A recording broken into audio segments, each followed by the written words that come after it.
Hello नमस्कार दोस्तों, स्वागत है आपका हमारे यूट्यूब चैनल। फ्रेंड्स, आज हम पढ़ने वाले हैं आयोग के बारे में और यहाँ से क्वेश्चन अक्सर आपके एग्जाम में देखने को मिलता है। तो फ्रेंड्स, अगर आप हमारे चैनल पर नए हैं तो चैनल को सब्सक्राइब कर दीजिए और बेल आइकन को जरूर प्रेस करें ताकि आपको वीडियो संबंधित नोटिफिकेशन मिलता रहे। फ्रेंड्स, आज हम पढ़ेंगे गैर संवैधानिक और संवैधानिक आयोग के बारे में। तो अगर हम बात करें संवैधानिक आयोग की, तो इसको हम बोलते हैं संवैधानिक आयोग को जिनका भी जिक्र जो है कहीं ना कहीं संविधान के अनुच्छेद में किया गया है, उसको हम बोलते हैं संवैधानिक आयोग। और वैधानिक यानी जिसको हम बोलते हैं गैर संवैधानिक भी बोलते हैं इसको, और संविधानेतर निकाय भी बोलते हैं जिसको हम इंग्लिश में नॉन कॉन्स्टिट्यूशनल बॉडीज बोलते हैं वैधानिक आयोग को। ये सारी बातें आपको नोट कर लेनी है। इसका इंग्लिश भी और इसका हिंदी भी कहीं कहीं ये क्वेश्चन पूछे जाते हैं। तो देखिए फ्रेंड्स, संवैधानिक आयोग हमने बताया कि जिनका जिक्र है संविधान के आर्टिकल्स में कहीं ना कहीं इसका जिक्र किया गया है, इसको हम बोलते हैं संवैधानिक आयोग। तो देखिए, जैसे कि आपका वित्त आयोग है, आप पढ़ते होंगे आर्टिकल 280 में। निर्वाचन आयोग आप पढ़ते होंगे आर्टिकल 324 में। राष्ट्रीय अनुसूचित जाति आयोग, अनुसूचित जनजाति आयोग, यूपीएससी, सीएजी, इनका कहीं ना कहीं आर्टिकल्स में जिक्र किया गया है, तो इसको हम बोलते हैं संवैधानिक आयोग। उम्मीद है कि इतनी बातें आप समझ गए। अगर गैर संवैधानिक की बात करें, इसको हम वैधानिक आयोग भी बोलते हैं और संविधानेतर निकाय बोलते हैं। इंग्लिश हमने बताया इसका नॉन कॉन्स्टिट्यूशनल बॉडीज बोलते हैं, ये भी आपको नोट करना है। इनका जो जिक्र है कहीं अनुच्छेद में नहीं किया गया है, और ये जो है इनका जो है संसद क्या करती है, इनका अधिनियम बनाकर गठन करती है, जिसको हम बोलते हैं वैधानिक आयोग। जैसे कि आप पढ़ते होंगे राष्ट्रीय मानवाधिकार आयोग NHRC आप पढ़ते होंगे, इसका जो एक्ट आप पढ़ते होंगे 1993 का। और राष्ट्रीय महिला आयोग के बारे में बात करें तो आप पढ़ते होंगे 1990 का अधिनियम। और आपका राष्ट्रीय अल्पसंख्यक आयोग पढ़ते होंगे, राष्ट्रीय अल्पसंख्यक आयोग 1992 का है। और राष्ट्रीय ग्रीन ट्रिब्यूनल है 2010 का बनाया गया है। इसी प्रकार से आप पढ़ते होंगे CVC आप पढ़ते होंगे, आपके राष्ट्रीय प्रतिस्पर्धा आयोग पढ़ते होंगे। ये सारे जो है इस प्रकार से जितने भी है RTI एक्ट पढ़ते होंगे 2005 का। राष्ट्रीय बाल अधिकार संरक्षण आयोग पढ़ते होंगे। ये सारी क्या है, ये क्या है कि संसद ने इसका अधिनियम बनाकर गठन किया गया है। इनका कहीं ना कहीं किसी अनुच्छेद में जिक्र नहीं किया गया, इसीलिए हम इसको बोलते हैं नॉन कॉन्स्टिट्यूशनल बॉडीज। ये भी आपको नोट कर लेना है। अब इन्हीं के बारे में हम डिटेल में बात करेंगे आगे। देखिए फ्रेंड्स, एक होता है आपका जिनका जिक्र न तो संवैधानिक आयोग में किया गया, यानी जिनका जिक्र इन दोनों में नहीं किया गया, उसको हम बोलते हैं नीति आयोग। जो है इनका जिक्र जो है कहीं नहीं किया गया, इसको हम बोलते हैं गैर संविधिक निकाय। गैर संविधिक निकाय जो होता है, न तो वो संवैधानिक निकाय होता है, न ही वो वैधानिक निकाय होता है, जिसको हम बोलते हैं गैर संविधिक निकाय। ये आप नोट करना है, जिसमें आप एग्जाम्पल पढ़ेंगे नीति आयोग। इनका जो है नीति आयोग है, ये क्या करती है कि सरकार जो है कार्यकारी संकल्प या फिर कहें किसी आदेश के द्वारा बनाई जाती है, इसको हम बोलते हैं गैर संविधिक निकाय। और इसमें आप एग्जाम्पल पढ़ेंगे आपका नीति आयोग। ये कई बार क्वेश्चन पूछा है पहले। इससे पहले आप पढ़ते होंगे योजना आयोग। तो योजना आयोग कभी कभी पूछ देता है, और नीति आयोग, ये दोनों जो है न तो ये क्या है कि संवैधानिक निकाय है और न ही ये गैर संवैधानिक निकाय है। तो ये आपको नोट करना है, ये क्वेश्चन कई बार पूछा है। ना तो ये संवैधानिक निकाय है और ना ये गैर संवैधानिक निकाय है। तो ये क्या है, तो ये एक गैर संविधिक निकाय है, संवैधानिक नहीं, गैर संवैधानिक नहीं, गैर संविधिक निकाय है, जिसको हम नॉन स्टैट्यूटरी बॉडीज बोलते हैं। और ये क्या करती है कि सरकार इसको आदेश के द्वारा या फिर कहे किसी कार्यकारी संकल्प के द्वारा इसका बनाया गया है। जैसे आप नीति आयोग पढ़ते होंगे। उम्मीद है कि तीनों पॉइंट आपको समझ में आए होंगे। आप देख लेते हैं कि आपका कौन कौन से संवैधानिक निकाय हैं, जिसके बारे में हम डिटेल में बात करेंगे। पहला हम देखेंगे आपका वित्त आयोग, फाइनेंशियल कमीशन के बारे में हम देखेंगे। तो देखिए फ्रेंड, फाइनेंस कमीशन के बारे में बात करें तो इसका जिक्र हमने बताया कि आर्टिकल 280 में किया गया है, जो कि केंद्र वित्त आयोग है। आर्टिकल 280 में जिक्र किया गया है। राज्य वित्त आयोग, इसका जिक्र जो है दो जगह किया गया है। एक तो पंचायती राज के लिए जो आपका राज्य वित्त आयोग है, उसका जिक्र आर्टिकल 243I में किया गया है। और एक आपका राज्य वित्त आयोग का जो वर्णन किया गया है वो नगर निकाय के जो आर्टिकल आप पढ़ेंगे तो उसमें आपको देखने को मिलेगा आर्टिकल 243Y में। देखिए, केंद्रीय वित्त आयोग जो है इसका जिक्र जो है आपका आर्टिकल 280 में किया गया। राज्य वित्त आयोग का दो जगह जिक्र किया गया, एक तो आपका पंचायती राज में आर्टिकल 243I के लिए किया गया है, और एक नगर निकाय के लिए किया गया है राज्य वित्त आयोग का, उसका वर्णन किया गया आर्टिकल 243Y में। ये हम पढ़ चुके हैं पिछले क्लासों में। तो ये सारी बातें आपको डिटेल में नोट कर लेना है। और अगली अगर पॉइंट की बात करें तो केंद्रीय वित्त आयोग हमने बताया कि आर्टिकल 280 हो गया, और इसका गठन जो है राष्ट्रपति के तहत की जाती है। हमने बताया था कि जो भी आपके केंद्रीय वित्त आयोग हैं उनके अध्यक्ष और जो भी आपके सदस्य होते हैं उनका जो है जो भी नियुक्त कौन करता है, तो वो हमने पढ़ा है, और राष्ट्रपति के द्वारा की जाती है। और इनका गठन 5 वर्षों के लिए किया जाता है। और इनकी संरचना की बात करें तो 1+4 होता है, यानी एक अध्यक्ष होते हैं और 4 अन्य सदस्य होते हैं। ये आपको नोट करना है। तो केंद्रीय वित्त आयोग का गठन किसके द्वारा की जाती है, तो आप कहेंगे राष्ट्रपति के द्वारा। आर्टिकल 280 में इसका जिक्र है। और संरचना की बात करें तो 1+4 होता है, यानी टोटल 5 सदस्य होते हैं, एक अध्यक्ष होता है उसमें और 4 अन्य सदस्य होते हैं। ये सारी बातें आपको नोट करना है। कार्यकाल इनका 5 वर्ष का होता है, राष्ट्रपति के द्वारा इनका गठन किया जाता है।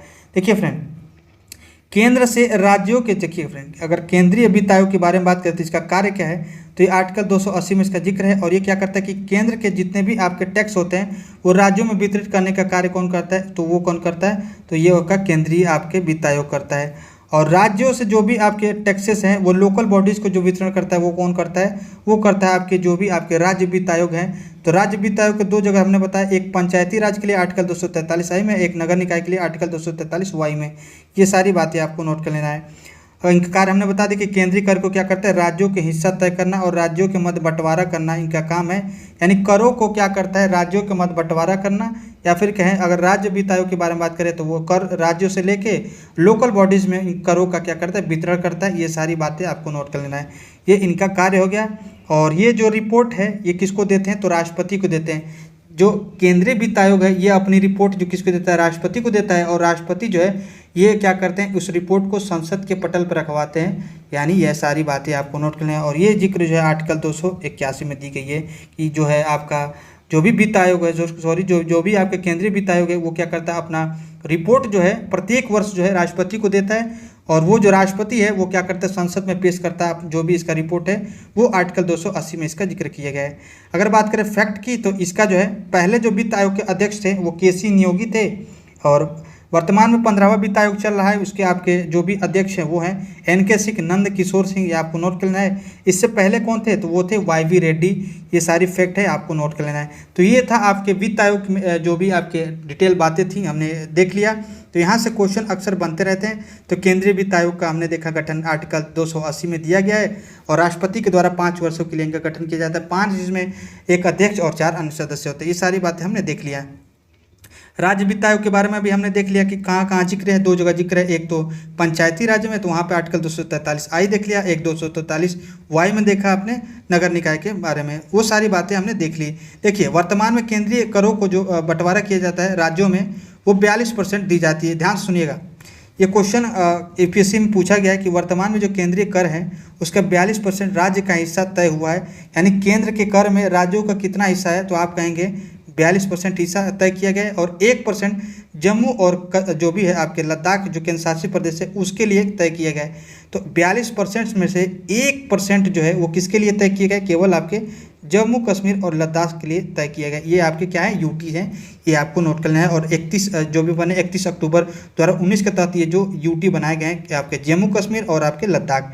और करों का बंटवारे का जो भारांश है वो 15वें वित्त आयोग के अनुसार कितना कितना है, किस आधार पर किया गया, ये आपको नोट करना है। इसमें टोटल 6 आधार रखे गए हैं, ये भी आपको नोट करना है। और वो कौन कौन से हैं, जैसे कि टैक्स एफर्ट को क्या किया गया, 2.5% किया गया। 12.5% जो है आपके जनसांख्यिकी प्रदर्शन के लिए किया गया है। और 45% आय अंतर, यहाँ पे कभी कभी पूछ सकता है कि सबसे ज़्यादा कहाँ किया गया, तो आय अंतर यानी इनकम डिफरेंस के आधार पे 45% किया गया है। और 10% वन एवं परिस्थिति के आधार पर किया गया है। क्षेत्रफल के आधार पर 15% बंटवारा किया गया और 15% आपकी जनसंख्या के आधार पर की गई है। तो ये सारे 6 आपका स्लाइड दिख रहा होगा, ये आपको नोट कर लेना है। पूछ सकता है, हालांकि ये आपके जब लेवल थोड़ा अच्छा होता है एग्जाम का, यूपीएससी का आईएएस से जब पूछता है उसमें ये कभी कभी पूछ सकता है। ये आपको नोट कर लेना है कि किस में कितना इसका जिक्र किया गया है। 6 आधार पे मतलब करों का बंटवारा किया जाता है राज्यों में। यानी केंद्रीय कर का जो 42% आपको दिया जा रहा है, उसका जो 42% वो किस आधार पर दिया जाता है, ये भी आपको नोट कर लेना है। ये सारे उसका दिया गया है कि अब 2.5% जो है कर प्रयास, यानी जो भी राज्य है कितना कर वसूल कर रही है, उसके प्रयास कितना कर रही है उसके लिए, उसके आधार पे 2.5% करता है। 12.5% जो है जनसांख्यिकी प्रदर्शन, यानी जो भी आपके डेमोग्राफिक चेंज होता है उसके आधार पे। और 45% आयों के अंतर के आधार पे। वन एवं परिस्थिति के आधार पे 10%, 15% क्षेत्रफल और 15% जनसंख्या के आधार पे। वो भी जनसंख्या कब की, तो 2011 की जनसंख्या के आधार पे ये दी जाती है। तो ये सारी बातें आपको नोट कर लेना है। और ये जो है 2011 की जनसंख्या के आधार पे ये पॉइंट आपको नोट कर लेना है। तो उम्मीद है कि इतनी बातें आप समझ गए होंगे। ये था आपका टोटल आपके वित्त आयोग के बारे में। 15वें वित्त आयोग हमने बताया, इसका फार्मूला क्या है कि डेमोग्राफिक परफॉर्मेंस और टैक्स एफर्ट को भी जोड़ा गया है। पहले 4 था, 2 एक्स्ट्रा जोड़े गए हैं 15वें वित्त आयोग में। वो कौन से, तो ये भी आपको उनके जो डेमोग्राफिक आपका परफॉर्मेंस है और टैक्स एफर्ट है, ये 2 आपके एक्स्ट्रा जोड़े गए हैं 15वें वित्त आयोग में।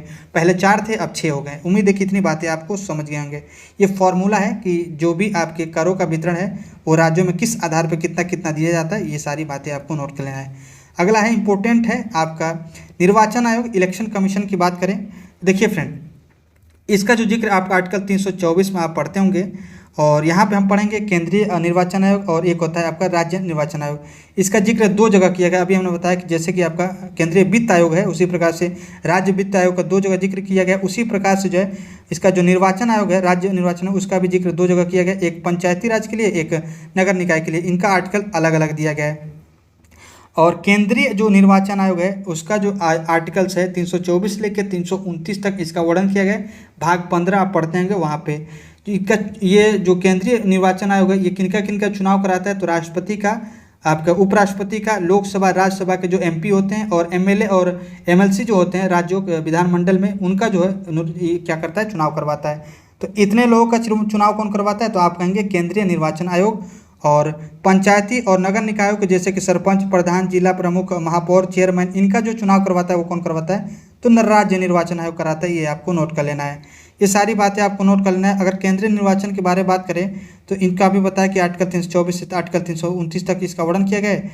और इसकी स्थापना पूछता है कई बार, तो आपको नोट करना है 25 जनवरी 1950 को राष्ट्रीय मतदान दिवस इसको मनाया जाता है। इसी दिन जो है इसका गठन किया गया था, इसीलिए इसका जो है 25 जनवरी को राष्ट्रीय मतदाता दिवस मनाया जाता है। ये भी आपको नोट करना है।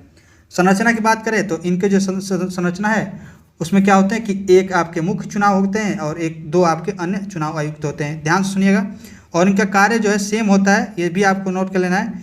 जो आपके मुख्य चुनाव आयुक्त होते हैं एक होते हैं और दो अन्य सदस्य होते हैं। ये कई बार क्वेश्चन पूछा है।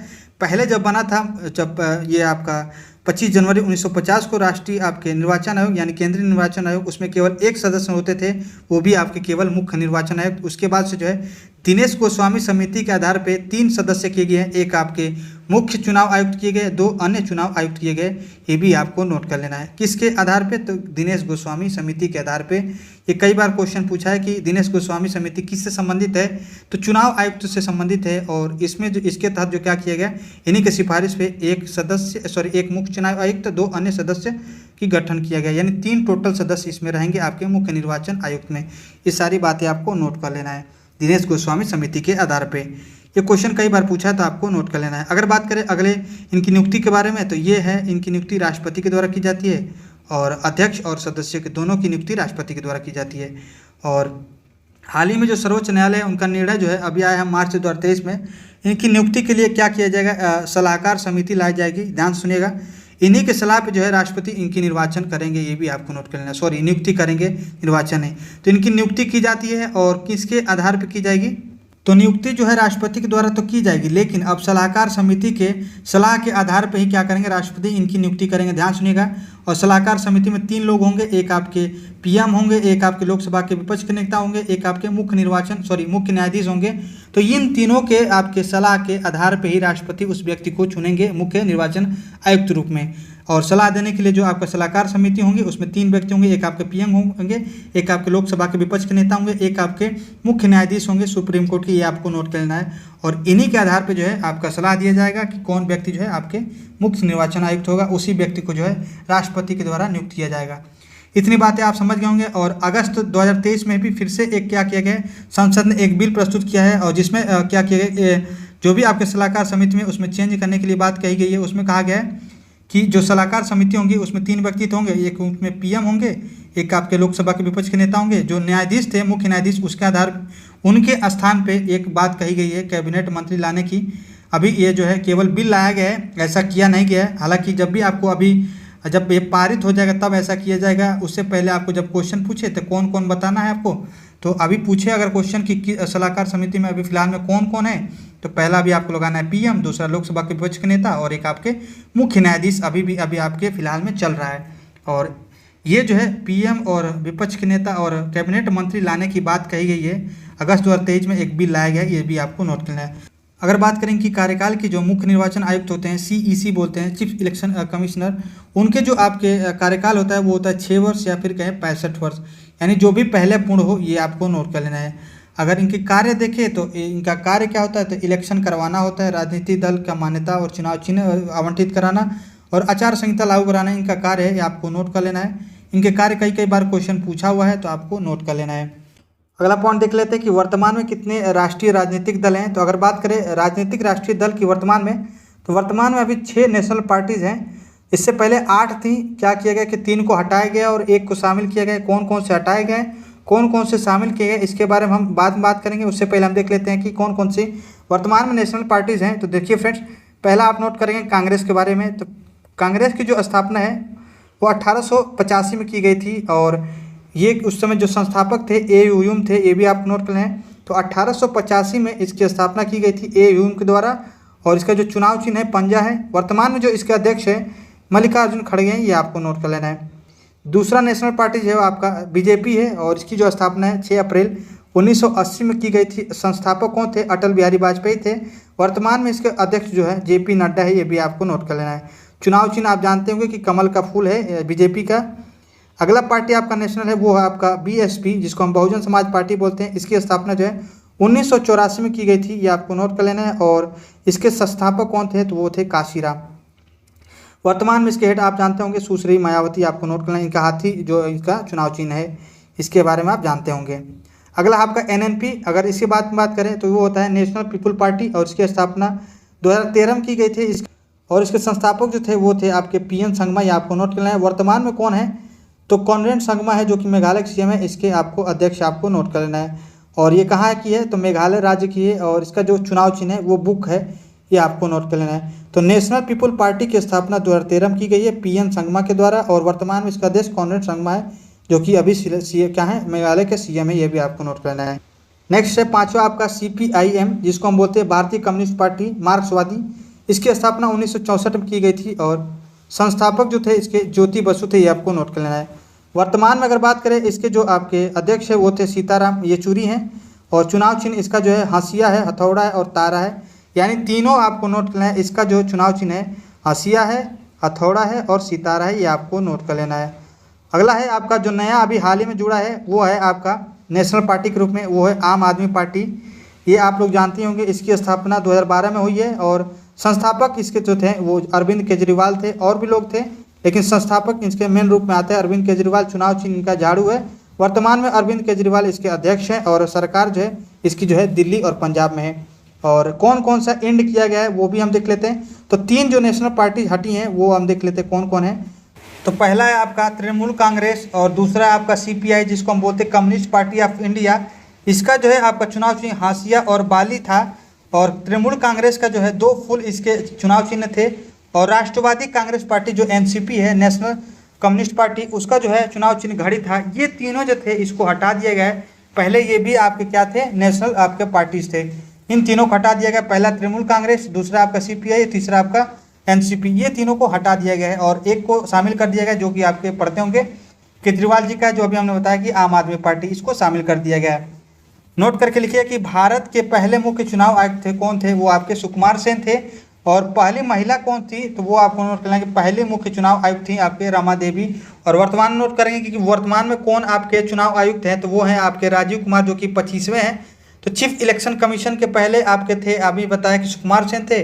महिला कौन थी? पहली रमा देवी। और जो 25वें आपके हैं आपके मुख्य चुनाव आयुक्त वो हैं आपके राजीव कुमार, आपको नोट करना है। जो 2 अन्य सदस्य हैं उसमें आपके पहला नोट करना, एक है आपके अनूप चंद्र और दूसरे हैं आपके अरुण गोयल।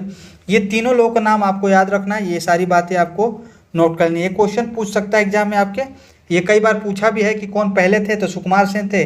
रमा जो है ये क्या थी? रमा देवी आपके पहले महिला आपके मुख्य चुनाव आयुक्त थी। और वर्तमान में कौन है? 25वें राजीव कुमार है। ये सारी बातें आपको नोट कर लेना है। अब देख लेते हैं ईवीएम के बारे में। ईवीएम क्या है? तो इलेक्ट्रॉनिक वोटिंग मशीन इसको बोलते हैं। इसका प्रयोग जो है सर्वप्रथम 1882 के केरल परूर जो विधानसभा है वहाँ पे प्रयोग किया गया था 1882 में। ये कई बार पूछा गया है। तो इलेक्ट्रॉनिक वोटिंग मशीन जिसको बोलते हैं ईवीएम, इसका प्रयोग 1882 केरल के परूर विधानसभा में किया गया था। ये भी आपको नोट करना है। 2009 में पहली बार प्रयोग किया गया था आम चुनाव और विधानसभा में, ये भी आपको नोट कर लेना है। अगला है आपका वीवीपैट, इसको हम बोलते हैं voter verifiable paper audit trial. ये कई बार क्वेश्चन पूछा है यहाँ से। और 4 सितंबर 2013 को ये नागालैंड के जो नॉक्सेक असेंबली है वहाँ पे इसका प्रयोग किया गया था। 2019 के लोकसभा में इसका प्रयोग हुआ है। इसका काम क्या है? देखिए वीवीपैट क्या होता है, यहाँ पे एक बॉक्स तरफ पे होता है और इसका जब आप वोट देने जाएंगे तो वहाँ पे आपको 8 से 10 सेकंड के लिए क्या होता है, वहाँ पे आपको दिखता है कि आपने जो भी वोट दिया है किस आपके उम्मीदवार को दिया है, उनका चुनाव चिन्ह क्या है, उनका नाम क्या है, ये सारी बातें वहाँ पे आपको देखने को मिलता है। तो वो सारी बातें किस में दिखती हैं, तो वो आपको दिखता है वीवीपैट में कि आपने चुनाव किसको दिया है, चुनाव चिन्ह क्या है उनका नाम क्या है और कौन से उम्मीदवार हैं और किस आपके जो भी आपके किस आपके सदस्य की पार्टी है। तो वहाँ से आपको ये सारी बातें आपको दिखती है वीवीपैट में, जिसको हम voter verifiable paper audit trial बोलते हैं। इसका प्रयोग 4 सितंबर 2023 को नागालैंड में की गई थी और 2019 के जो लोकसभा है इसमें प्रयोग किया गया है। तो यहाँ से इसका फुल फॉर्म कई बार क्वेश्चन पूछा है, इसका भी फुल फॉर्म और इसका उपयोग सर्वप्रथम कहाँ किया गया था, ईवीएम का और वीवीपैट का। ये सारी बातें आपको नोट कर लेना है। तो फ्रेंड्स ये थी हमारी आज की क्लास, मिलते हैं नेक्स्ट वीडियो में, तब तक के लिए जय हिंद।